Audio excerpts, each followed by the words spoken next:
Hello my dear students, so how are you? I hope you are good. So welcome back. तो आज क्या पढ़े हम लोग? तो पिछले क्लास में हम लोगों ने जो प्लांट किंगडम का क्वेश्चन करना शुरू किया था, तो उसमें ये क्वेश्चन रह गया था। हम लोग जब क्वेश्चन नंबर 10 की तरफ बढ़े थे, ठीक है, उस क्वेश्चन तो मैंने बोर्ड पे लिख दिया था, लेकिन मैंने उसको एक्सप्लेन नहीं किया था क्योंकि मेरी कैमरा की बैटरी डेड हो चुकी थी। ठीक है, तो यहाँ से रह गया था। तो आज हम लोग फिर से यहाँ से शुरू करते हैं। ठीक है, तो क्वेश्चन नंबर 10 से हम लोग फिर से शुरू करते हैं। चलो फिर शुरुआत करते हैं क्वेश्चन नंबर 10 से। Male and female gametophyte are independent and free living. ठीक है, क्वेश्चन है आपका, male and female gametophyte are independent and free living. Option number A है आपका मस्टर्ड, बी है कैस्टर, सी है पाइनस, डी है स्पैगनम। ठीक है, तो यहाँ पे पूछ रहा है आपका, अगर मैं कॉपी की पॉइंट्स आपको बताऊं, जो मेरे नोट्स की पॉइंट है, तो अगर मैं ये बोलूं independent alternation of generation is seen in, मैंने आपको इतना हिंट कर दिया, independent alternation of generation is seen in pteridophyte. किसमें मैंने बोला था? जब हम लोग लाइफ साइकिल देख रहे थे, तो इंडिपेंडेंट अल्टरनेशन ऑफ जनरेशन को किसमें देखने को मिला था? टेरिडोफाइट में। तो आप यहाँ से अब टेरिडोफाइट का क्या है? टेरिडोफाइट इसमें कौन सा है? मस्टर्ड है, पाइनस है, कैस्टर और स्पैगनम है। क्या है? टेरिडोफाइट। तो आप बोलोगे क्या है? स्पैगनम है। ठीक है, तो independent alternation of generation is seen in pteridophyte, और स्पैगनम जो है आपका टेरिडोफाइट का एग्जांपल है। ठीक है, तो यहाँ पे तो यही पूछ रहा था ना कि male and female gametophyte are independent and free living. हम लोग लाइफ साइकिल में देख चुके थे। चलो हम लोग आगे बढ़ते हैं दूसरे क्वेश्चन से। ठीक है, चलो फिर देखते हैं क्वेश्चन नंबर 11। ठीक है, देखते हैं क्वेश्चन नंबर 11। इन ब्रायोफाइट्स, ठीक है, and pteridophytes, in bryophytes and pteridophytes, transport of male gamete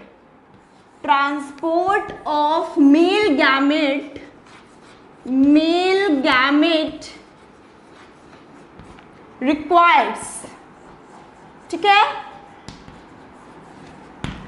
in bryophyte and pteridophyte transport of male gametes require. ठीक है, ऑप्शन नंबर ए है आपका इंसेक्ट, बी है आपका वर्ड, ठीक है, सी है आपका वाटर, डी है आपका विंड। एकदम लल्लू क्लास का क्वेश्चन है ये। ठीक है, एकदम मतलब बोलो तो एकदम लल्लू क्लास का क्वेश्चन है ये। ठीक है, जो बिल थोड़ा बहुत भी ध्यान देके पढ़ा होगा वो बता देगा कि in bryophytes and pteridophytes transport of male gamete require. Male gamete को क्या रिक्वायर होता है? ठीक है, फर्टिलाइजेशन करने के लिए। आप सोचो कि मेल गैमेट जब ट्रांसपोर्ट होगा, फीमेल गैमेट मतलब वो कैसे ट्रांसपोर्ट होगा, क्या रिक्वायर है ब्रायोफाइट और टेरिडोफाइट में? तो ब्रायोफाइट को हम लोग क्या बोले थे? Amphibians of plant kingdom. ठीक है, ब्रायोफाइट्स हमारा था एम्फीबियंस ऑफ प्लांट किंगडम। ठीक है, और ब्रायोफाइट्स जो है वो सक्सेसफुल टेरेस्ट्रियल, ब्रायोफाइट्स को हम लोग टेरेस्ट्रियल लैंड प्लांट भी बोले थे। ठीक है, ब्रायोफाइट को हम लोग टेरेस्ट्रियल लैंड प्लांट भी बोले थे, लेकिन bryophyte successful terrestrial land plant नहीं था। क्यों नहीं था? कॉपी का एकदम फर्स्ट पॉइंट है, फर्स्ट या सेकंड पॉइंट है आई गेस, क्योंकि उसको फर्टिलाइजेशन करने के लिए रिक्वायरमेंट ऑफ वाटर होती थी। ठीक है, दे रिक्वायर्स वाटर फॉर फर्टिलाइजेशन। जब ब्रायोफाइट ऐसे जब लैंड पे रह लेगा, ठीक है, लैंड पे रह लेगा, लेकिन हम लोग इसको amphibians of the plant kingdom इसलिए बोले थे क्योंकि ये पानी इसको चाहिए। ठीक है, इसको पानी चाहिए कब? फर्टिलाइजेशन करने के लिए। और टेरिडोफाइटा का भी आपका यही हाल था, they requires water to do fertilisation. तो क्या ट्रांसपोर्ट ऑफ मेल, तो क्या होता था ना कि मेल गैमेट तो मोटाइल होता था, तो वाटर में वो ये करके तैर के जो भी स्विम करके जैसे भी फीमेल गैमेट तक पहुंच जाता था और फर्टिलाइजेशन हो जाता था। ठीक है, तो इसका ऑप्शन क्या होगा? सी। चलो आगे बढ़ते हैं।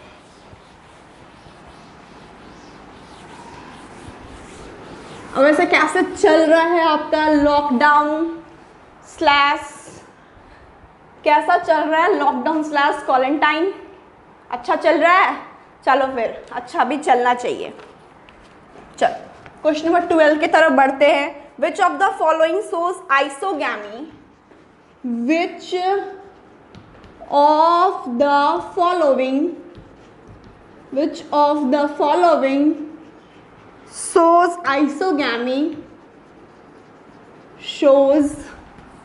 isogamy with non-flagellated gamete, with non-flagellated gametes. ठीक है, ऑप्शन दे रही हूं मैं.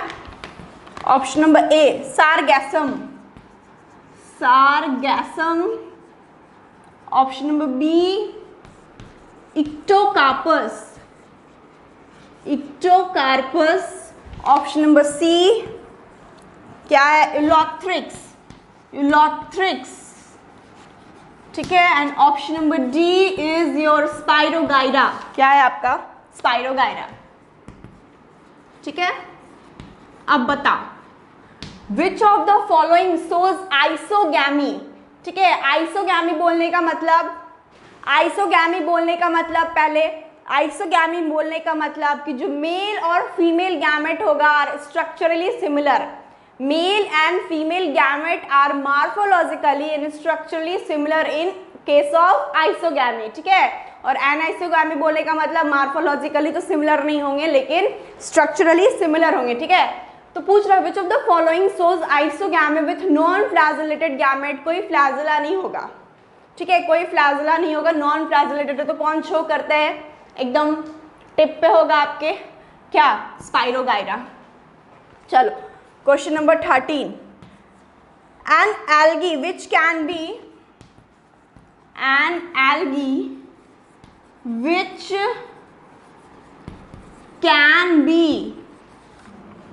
ठीक है employed ठीक है employed as food for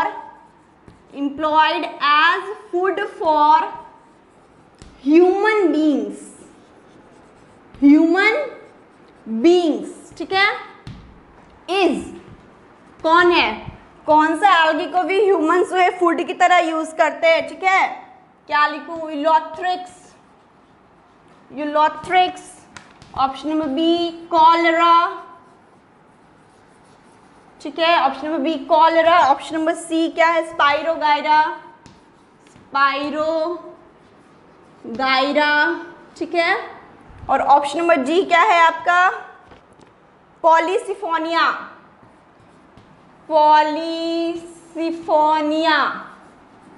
ठीक है, तो फटाक से आंसर दो कि कौन सा ऐसा एल्गी है जिसको हम ह्यूमंस जो हैं वो फूड एज अ फूड की तरह यूज़ करते हैं. ठीक है, हिंट देती हूँ, मैंने आपको क्लास में बताया था. ठीक है, जब हम लोग एल्गी पढ़ रहे थे तो मैंने आपको क्लास में बताया था कि 70% एल्गी जो है वो फूड की तरह यूज़ की जाती है. उसमें से जो एक था वो स्पेस ट्रैवलर भी यूज़ करते थे. ठीक है, as a source of protein. ठीक है, as a source of oxygen. और उस एल्गी का यूज़ एंटीबायोटिक बनाने में भी होता है.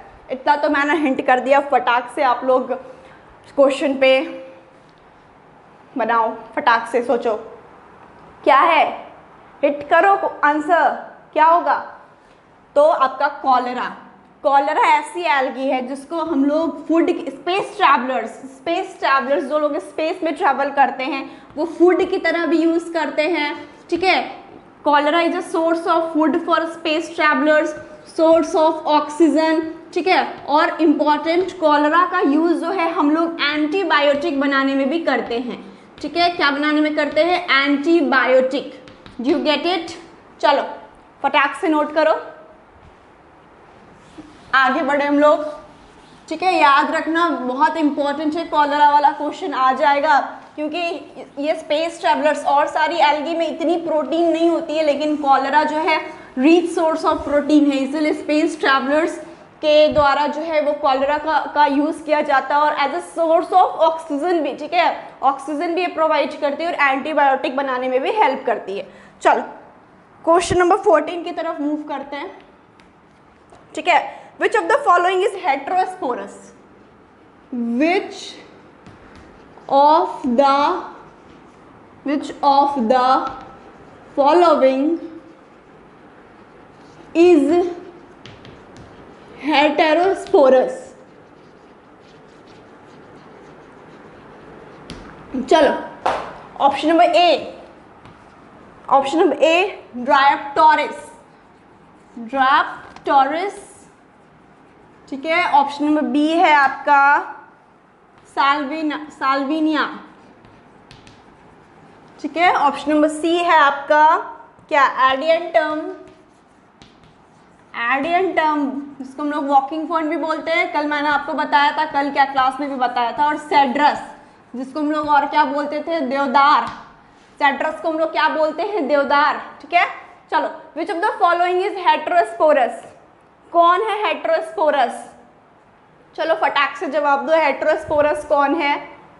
इतना हिंट कर देती हूँ कि टेरिडोफाइटा में हम लोगों ने पढ़ा था ना कि मोस्टली जो है वो होमोस्पोरस होते हैं बट सम आर हेटेरोस्पोरस। कौन कौन थे टेरिडोफाइटा में, मोस्टली तो होमोस्पोरस ही होते हैं, लेकिन कुछ ऐसे टेरिडोफाइट्स थे जो हेटेरोस्पोरस थे, जो कि सीडिंग हैबिट को प्रमोट किए थे।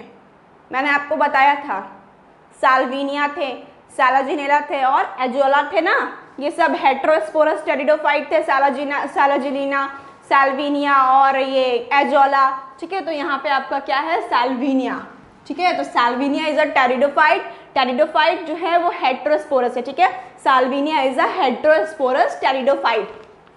चलो क्वेश्चन नंबर 15 देखते हैं।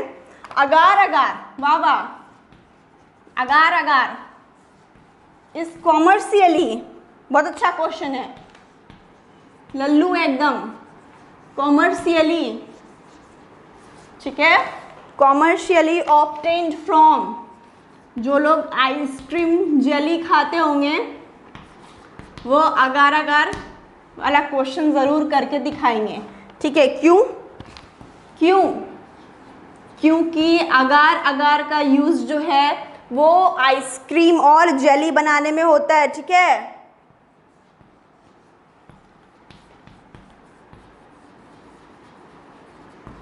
चलो ऑप्शन दे रही हूं मैं, green algae, brown algae, red algae, ठीक है, और क्या ब्लू ग्रीन एल्गी। चलो सोच लो, blue green algae, agar agar is commercially obtained from, ठीक है। Agar agar is commercially obtained from Chlorophyceae, Phaeophyceae और रोडोफाइसी या ब्लू ग्रीन एल्गी। किससे ऑब्टेन्ड होता है अगार अगार, जिसका यूज हम लोग आइसक्रीम बनाने में और जेली बनाने में भी यूज होता है और लैब में भी यूज किया जाता है, ठीक है। अगार अगार का प्लेट होता है जिसपे बैक्टीरिया वगैरह को ग्रो करवाया जाता है। तो किस एल्गी से मिलता है हमको, तो आपका ये रेड एल्गी से। Agar agar is commercially obtained from red algae. बहुत लल्लू टाइप का क्वेश्चन, ऑप्शन नहीं भी मिले ना ये सब क्वेश्चन में तो फटाक से मार देना चाहिए। चलो आगे बढ़ते हम लोग अपने नेक्स्ट क्वेश्चन की तरफ। तो क्वेश्चन नंबर हम लोग देख रहे थे 15 देख लिया हम लोगों ने, चलो 16 की तरफ बढ़ते हैं। Sporophyte, sporophyte is dominant in, is dominant, dominant phase in, sporophyte is dominant phase in, option number A pteridophyte, pteridophyte, ठीक है। B gymnosperm, gymnosperm,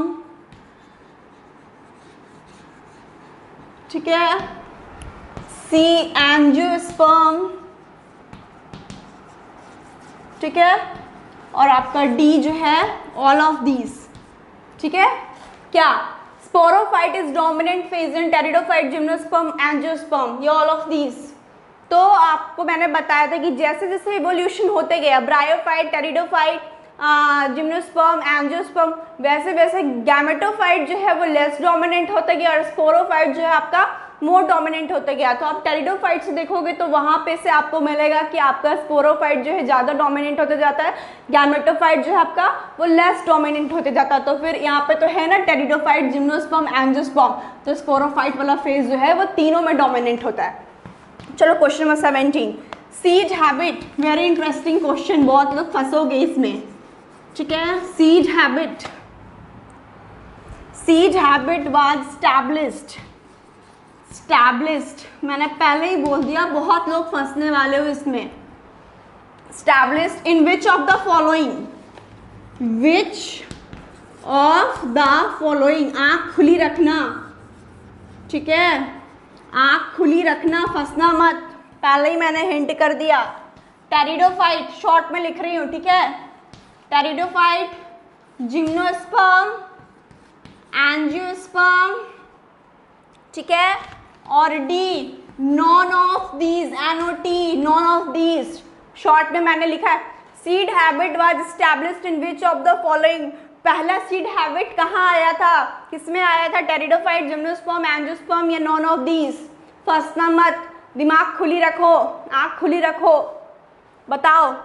बहुत लोग मार दिए होंगे, चलो मार दो आंसर, टेरिडोफाइट मार दिया, अब इसको गलत कर दो, क्योंकि पहले क्वेश्चन पढ़ो।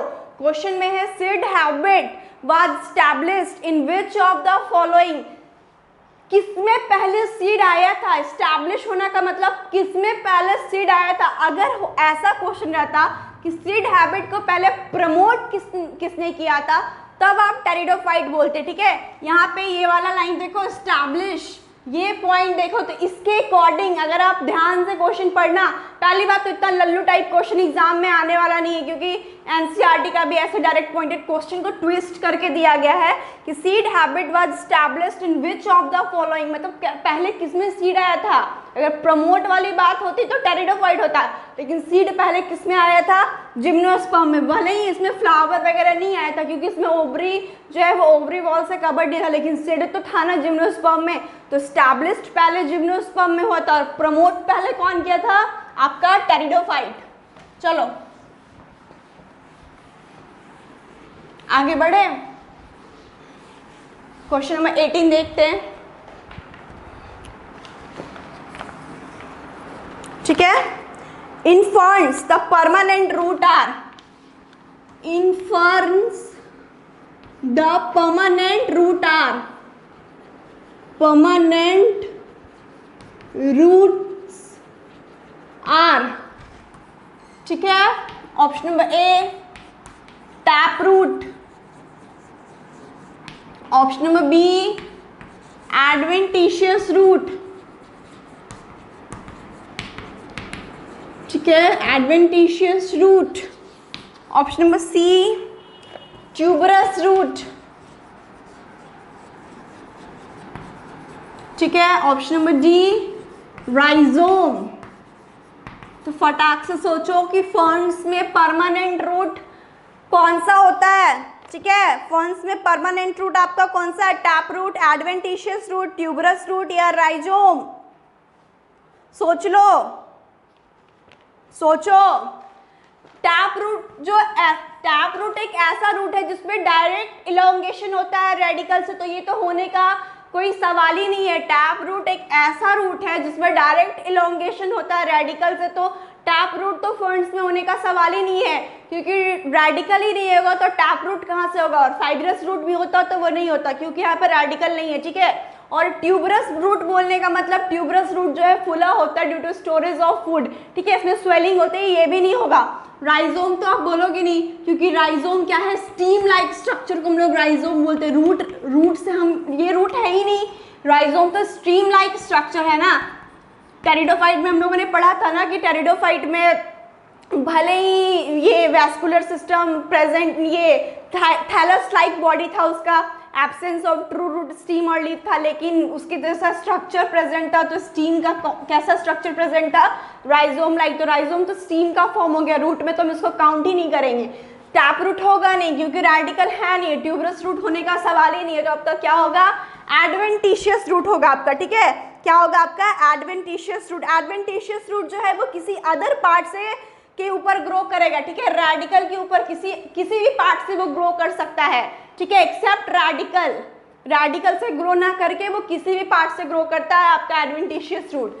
चलो क्वेश्चन नंबर 19 देखते हैं, ठीक है। रेड रस्ट, ठीक है, रेड रस्ट ऑफ टी, ठीक है, red rust of T is caused by which parasite? ठीक है, ये मैंने आपको क्लास में नहीं बताया है, ठीक है, लेकिन जान लो ये क्वेश्चन आया हुआ क्वेश्चन है, ठीक है, एक बार AIPMT में आया हुआ क्वेश्चन है। Red rust of T is caused by which parasite? ठीक है, एल्गी, बी फंजाई, ठीक है, सी है आपका बैक्टीरिया, और है आपका डी ब्रायोफाइट। ठीक है, तो मैंने तो आपको बताया नहीं, तो आप इसका आंसर दे नहीं पाओगे, तो मैं आपको बता देती हूँ। Red rust of T is caused bye algal parasite. ठीक है, ये डिजीज जो है red rust of T is caused bye algal parasite. चलो नेक्स्ट और लास्ट क्वेश्चन देखते हैं, उसका प्लांट किंगडम का क्वेश्चन हम लोग खत्म करेंगे। ठीक है, प्लांट किंगडम हो गया हम लोग का। चलो question number 20, in pteridophyte the spore germinate to form. In pteridophyte, the spore germinates to form. The spores germinate to form. Last question of our plant kingdom. ठीक है, चलो option number A protonema. Protonema. Option B है आपका prothallus. Prothallus. ठीक है, option number सी है आपका sporophyte. Sporophyte. Option number D है आपका आर्कीगोनिया। आर्कीगोनिया। ठीक है, क्या है क्वेश्चन आपका देख लो। In pteridophyte the spore germinate to form. Option number A protonema, B prothallus, C sporophyte and D archegonia. फटाक से आंसर लगाओ। प्रोटोनीमा तो होना नहीं है, क्योंकि प्रोटोनीमा किसमें पाया जाता है? आपका मॉसेस में। ठीक है, प्रोटोनीमा तो होना नहीं है, क्योंकि प्रोटोनीमा आपका मॉसेस में पाया जाता है। चलो फटाक से बोलो। स्पोरोफाइट आपका होगा नहीं, क्योंकि स्पोरोफाइट जनरेशन जो है वो फ्यूजन के बाद में आता है। स्पोरोफिटिक जनरेशन जो है कम्स आफ्टर फ्यूजन। ठीक है, और आर्कीगोनिया तो होगा नहीं, क्योंकि स्पोर से थोड़ी ना डायरेक्ट आर्कीगोनिया बन जाएगा। तो फिर बच क्या गया आपका प्रोथैलस। टेरिडोफाइट में जो है स्पोर्स जर्मिनेट होके क्या बनेगा? प्रोथैलस। कुछ इस तरह का स्ट्रक्चर होता है, हार्ट शेप्ड। ठीक है, ये एक्चुअली हार्ट नहीं है, हार्ट मत समझना। ठीक है, स्ट्रक्चर कुछ इस तरह का होता है। चलो हो गया, समझ में आया ना? प्रोटोनीमा नहीं होगा, मॉस में होता है। और स्पोरोफिटिक जनरेशन तो फ्यूजन के बाद आता है, और स्पोर से डायरेक्ट आर्कीगोनिया बनने का कोई सवाल ही नहीं है। तो क्या होगा आपका? प्रोथैलस। लिवरवुड लाइक होता है। ठीक है, लिवरवुड लाइक स्ट्रक्चर होता है आपके प्रोथैलस का। चलो we will done with plant kingdom question. ठीक है, हम लोग प्लांट किंगडम क्वेश्चन को खत्म किए। यहाँ पे 20 क्वेश्चन हम लोग क्या मोस्ट इंपॉर्टेंट क्वेश्चन सारे करने बैठेंगे, तो फिर पता चला सारा टाइम चला गया यही करने में। ठीक है, तो जो मोस्ट इंपॉर्टेंट था मैंने आपको करवा दिया, प्लांट किंगडम खत्म हुआ। चलो आगे हम लोग कल से अपना नया चैप्टर शुरू करेंगे। आज के लिए इतना ही। Thank you and have a nice day.